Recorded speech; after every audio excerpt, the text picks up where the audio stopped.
Hello दोस्तों, क्या हाल चाल। मैं करण वर्मा, मॉडल एक्टर एंटरप्रेन्योर, आप सभी का स्वागत करते एक और वीडियो। सो बेसिकली दोस्तों, अभी मैंने रिसेंटली YAF के तरफ से youth against rape in India के तहत एक सर्वे किया है, एक ग्राउंड रिपोर्टिंग करा है। मेनली जाके पहले उस वीडियो को देखो।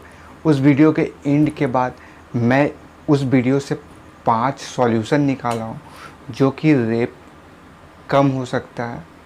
तो आप लोग पहले वीडियो देखो, वीडियो को पूरा देखना, और कोई भी साउंड की प्रॉब्लम होगी तो उसको देख लेना, क्योंकि ये फर्स्ट सर्वे था मेरा। और अगर इस वीडियो का रिस्पांस अच्छा आया तो मैं सेकंड सर्वे भी करूँगा। तो आओ वीडियो को देखते हैं। ज़्यादा इरिटेट होते हैं, पागल टाइप के होते हैं। वैसे मतलब गुस्सा तो बहुत ज़्यादा आता है। कोई भी लड़की सेफ ही नहीं है। अभी जैसे मेरा यहाँ पे मैं जॉब कर रही हूँ, अभी हम ही अगर 5 बजे 6 बजेगा तो रास्ते में जाने में ऑब्वियसली डर लगता है कि कब क्या हो जाए, क्या प्रॉब्लम है नहीं है। कोई भी लड़का मतलब ज़रा सा भी अगर कोई बोलता है तो प्रॉब्लम क्या है। अगर हम नहीं बात करना चाहते किसी से तो नहीं करना चाहते हैं ना। लड़कियों का मर्जी भी तो होना चाहिए। तो कोई कोई लड़के होते हैं कि नहीं, वो क्यों नहीं बात करना चाहती। इसी चीज़ को लेके ऐसा कुछ होता है। अगर वो, मेरे को तो यही लगता है। ओके मैम, जैसे कि आपने बताया कि बदला लेना, ये लोगों के मेंटली उनका एक नेचर होता है, ठीक है, नेचर होता है। अगर वो नेचर चेंज कर दिए तो वो बॉयज़ का मेंटलिटी चेंज कर दिया जाए तो ये तो सरकार को देखना पड़ेगा ना, सुरक्षा। अब जैसे कि हम उसी को ले लेते जो दिल्ली में रेप केस हुआ था, बस में हुआ, तो क्या वो बस में ड्राइवर नहीं था?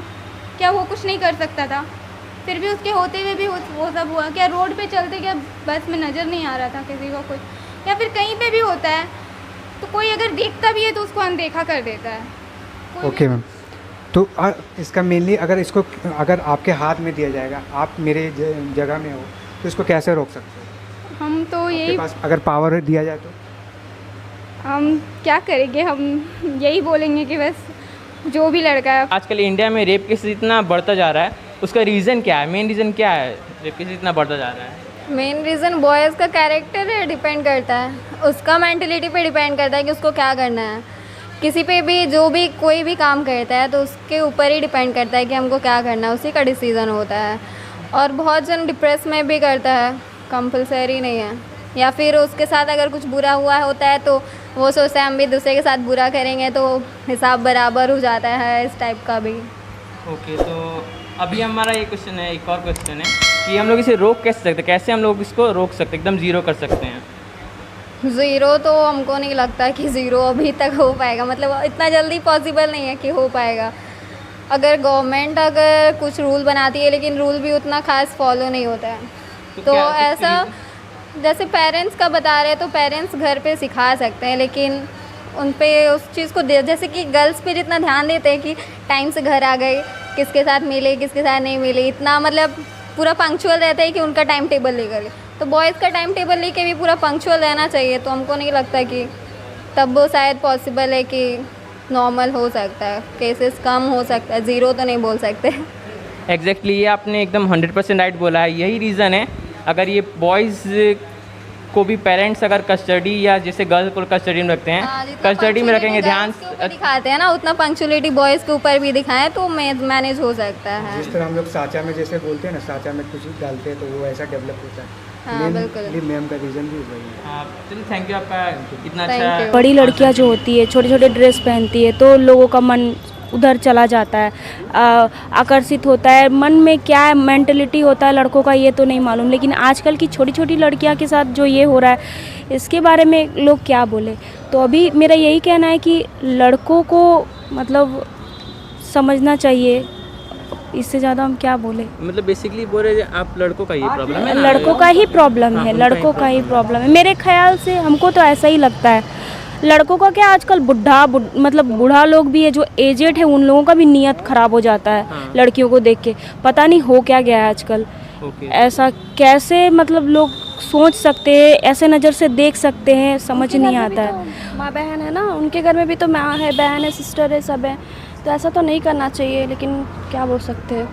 ओके, तो मैं दूसरा क्वेश्चन पूछना चाहूँगा आप लोगों से, हम लोग इसे कैसे रोक सकते हैं? क्या प्रिवेंट कर सकते, प्रिवेंशन क्या हो सकता है इनका? सोचना चाहिए, उसको एक्शन लेना चाहिए एट अ टाइम। ओके, आप क्या बोलना चाहोगे मैम? बस यही सही बात बोल रही है। ओके, और कुछ आप तो वीडियो आप लोगों ने देखा, इस वीडियो का मेन मकसद मेरा क्या है? देखो, बाहर के लोग ये सारी चीज़ें करते हैं, लेकिन मेनली मैं जिस सिटी से हूँ उस सिटी के लोग बहुत ही कम करते हैं। उस सिटी के लोग भी, क्योंकि गर्ल्स तो सभी जगह है, ओवरऑल इंडिया हो या फिर कोई भी स्टेट हो, गर्ल्स तो हर एक जगह है, लेकिन उन लोगों की क्या राय है, उन लोगों का क्या ओपिनियन है, ये जानना ज़रूरी है। इसलिए मैंने इस सर्वे को किया। मैं और मेरे एक टीम कोर ने, क्रू मेंबर बोल सकते हो, हम लोगों ने इस चीज़ को डिसाइड किया। उधर से आया था YAF की तरफ से, youth against rape in India की तरफ से आया था ये सर्वे। तो इस सर्वे को हमने किया और इसको प्रेजेंट किया।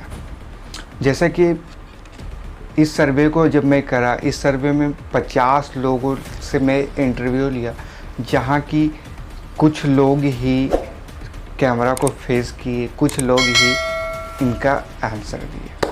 अब देखो, समाज सोसाइटी का प्रॉब्लम पहला क्या है, सॉल्यूशन पे आते हैं। पहला प्रॉब्लम है कि जब भी हमारे देश में होता है तो हम लोग कैंडल लेके निकल पड़ते, क्योंकि ये सॉल्यूशन नहीं है। अगर आपके साथ वो चीज़ हो रही है, आपके साथ ये चीज़ें हो रही है, तो इसका लॉज एंड ऑर्डर होता है, लेकिन इसका क्या लॉज एंड ऑर्डर हम लोग 8 साल तक वेट करें? कोई इंसान रेप करता है तो उसके लिए हम 8 साल वेट करें या फिर कैंडल मार्च निकालें? ये है। तो सॉल्यूशन की तरफ से देखो, पहला जो सॉल्यूशन का पॉइंट है, जिस इस वीडियो को देखने के बाद आप लोग को भी लगेगा, पहला पॉइंट है परवरिश, यानी अपब्रिंगिंग। जैसे बोलते हैं ना कि हम लोग एक बाज़ार से पौधा ख़रीदते हैं, वो पौधा किसी चीज़ का भी होता है, उस पौधा में पानी डालते हैं, बीज डालते हैं, उसको सनलाइट देते हैं, तो वो पौधा क्या करता है, एक दिन फल देता है। उसी तरह परवरिश, हम अपने बच्चों को किस सिक्योरिटी में रखते हैं, उसका कैसे अपब्रिंगिंग करते, कैसे परवरिश करते, किस साँचा में हम लोग डालते हैं। अगर वो गलत कर रहा है तो गलत के खिलाफ हम, वो गलत कर रहा है मेरा बच्चा अगर, तो क्या उनके खिलाफ कभी हम एक्शन लिए, कभी उसको रोके टोके, ये चीज़ें नहीं करनी चाहिए? क्या उसको हम लोग सिखाए कि गर्ल्स का रिस्पेक्ट करना चाहिए? ये सारी चीज़ें अपब्रिंगिंग के अंदर आती है। एक गुड मैन को रिप्रेजेंट करना बोल सकते हो।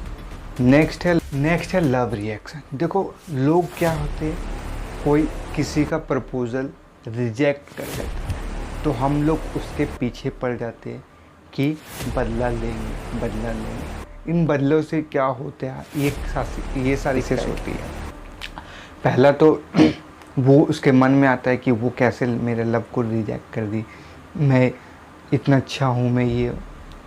अगर उसको नहीं बात करना या फिर वो आपका प्रपोज़ल एक्सेप्ट नहीं करती है, तो आपको आगे बढ़ना चाहिए, ना कि उस लड़की के पीछे पड़ के अब उसकी भी लाइफ ख़राब करोगे, अपनी भी लाइफ ख़राब करोगे। लव रिजेक्शन, इनसे भी देखा गया है कि आगे चल के वो लड़का, पता चलता है एक एक केस में कि वो रेप के केसेस उसके दिमाग में आता है कि मैं ऐसा करूँगा, ये होता है। नेक्स्ट है OTT प्लेटफॉर्म। OTT प्लेटफॉर्म का मतलब होता है वेब सीरीज़, यानी ऐसे वेब सीरीज़ बना रहे हैं जैसे कि बच्चों में क्यूरियोसिटी होता है, कोई भी चीज़ आधा चीज़ दिखाने से उसके मन में लालसा लगता है कि आगे क्या होगा। उसी तरह OTT प्लेटफॉर्म वो चीज़ें को सस्पेंस में रखती है। कोई भी फिल्म बनता है तो उसको सस्पेंस पे रखता है ताकि ऑडियंस को वो कनेक्ट कर पाए। तो ऐसे केसेस में भी दिखाया गया है कि ये चीज़ें रेप केसेस होता है कि OTT प्लेटफॉर्म से भी आज चीज़ें हो रही हैं। Last point, not a least point, mentality. देखो, मेंटलिटी एक ऐसा शब्द है, सोच, यानी छोटे कपड़े नहीं, छोटा कपड़ा नहीं, मौका देखते हैं। यानी कोई लड़की छोटा कपड़ा पहनी है तो हम लोग अपने माइंड में डेवलप कर दें वो मौका है। ये चीज़ें नहीं होना चाहिए। मेंटलिटी को अपना सुधारना होगा, अपने मेंटलिटी को गुड वाइब्स में लेना होगा, क्योंकि कोई भी ड्रेस वेस्टर्न हो, कोई भी ड्रेस पहनी हुई हो, क्या हम लोग अगर अपनी मेंटलिटी को चेंज करते हैं, क्योंकि देखा गया अगर कोई लड़की गर्ल बाज़ार में या फिर मार्केट में स्कर्ट में, ठीक है, कोई लड़की स्कर्ट्स में घूम रही है या फिर शॉर्ट ड्रेस में घूम रही है, तो हम लोग उसको घूरते रहते हैं, ये मेंटलिटी प्रॉब्लम होती है। तो इनसे भी ये सारी चीज़ें प्रॉब्लम होती है गर्ल्स को। नेक्स्ट बात करते हैं सेफ, है ना, सेफ एंड सिक्योर। हम लोग इंडिया में गेम बन रहा है, इंडिया में अच्छे अच्छे ऐप है, तो एक ऐप ऐसा होना चाहिए ताकि गर्ल्स को जब इनसिक्योरिटी लगे, इनसिक्योरिटी फील हो, तो वो उस ऐप को यूज़ करके पुलिस का हेल्प कर सके, पुलिस आके उनको सेव कर सके, ताकि ये चीज़ें ना हो। अभी आपने हाथरस में ये चीज़ें देखा, तो एक ऐसा सिचुएशन होता है, एक ऐसा प्रॉब्लम होता है, तो ये रेप केसेस बढ़ रहा है। और लास्ट में यही कहूँगा कि हर एक लड़की को आज यूट्यूब से जो है सेल्फ डिफेंस सीखना चाहिए, ताकि अपना सुरक्षा को खुद कर सके, खुद घर में प्रैक्टिस कर सके सेल्फ डिफेंस का वीडियो देख के। तो ये थी कुछ ग्राउंड रिपोर्ट जो मैंने लोगों से जाके पूछा कि क्या होना चाहिए, रेप केसेस को कैसे रोक कर सकते, कैसे इसको कम किया जाता है। तो कुछ लोगों ने इनका आंसर बहुत ही अच्छा दिया, आप लोगों ने देखा। तो इसी तरह चैनल पे बने रहो, चैनल पे मोटिवेशन एजुकेशन की बातें लाते रहता हूँ। और अभी तक आप लोगों ने चैनल को सब्सक्राइब नहीं किया तो नीचे सब्सक्राइब कर देना, सब्सक्राइब कर लेना, साथ में प्रेस द बेल आइकन। आज के लिए ही इतना ही, मिलते हैं नेक्स्ट वीडियो में। Stay tuned, God bless you, thanks for watching my video. अगर आपको मेरा काम पसंद आता है तो patreon.com पे जाके k.v सपोर्ट कर सकते हैं, और इस वीडियो को शेयर करिए और अपना ओपिनियन दीजिए क्या चीज़ें होना चाहिए, इस वीडियो को देख के कैसा लगा, क्या चीज़ें करनी चाहिए जो रेप को रोक सकते हैं, नीचे कमेंट बॉक्स में कमेंट करें। तब तक के लिए stay tuned, God bless you, good bye.